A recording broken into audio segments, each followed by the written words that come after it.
Let's celebrate the apple. I'm gonna make an apple meatloaf. Let's do it! In a skillet, I need 2 tablespoons of butter. I'm cooking up a chopped onion. Grab a bowl.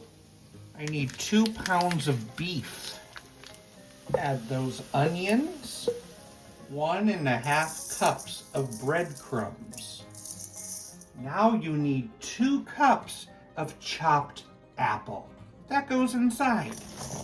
I need some parsley flakes, teaspoon of black pepper, teaspoon of salt, a 1/4 teaspoon of ground mustard, 1/4 teaspoon of allspice, 1/4 cup of ketchup, and 3 beaten eggs.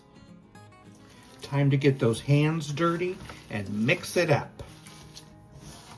This is going to go in a prepared baking dish. Form it into a loaf shape, and we're going to bake it at 350 for an hour.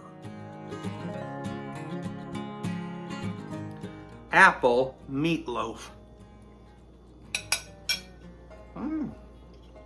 It's good. Has a nice sweetness from the apples, and I like the back note of those spices like allspice. It's a tasty meatloaf. I give it a 7.4 out of 10. It's not as great as that other fruit meatloaf I made, banana meatloaf. You'll have to check that one out. Thanks for watching. See you next time. Is it true that an apple a day keeps the doctor away? Or is that an old granny's myth?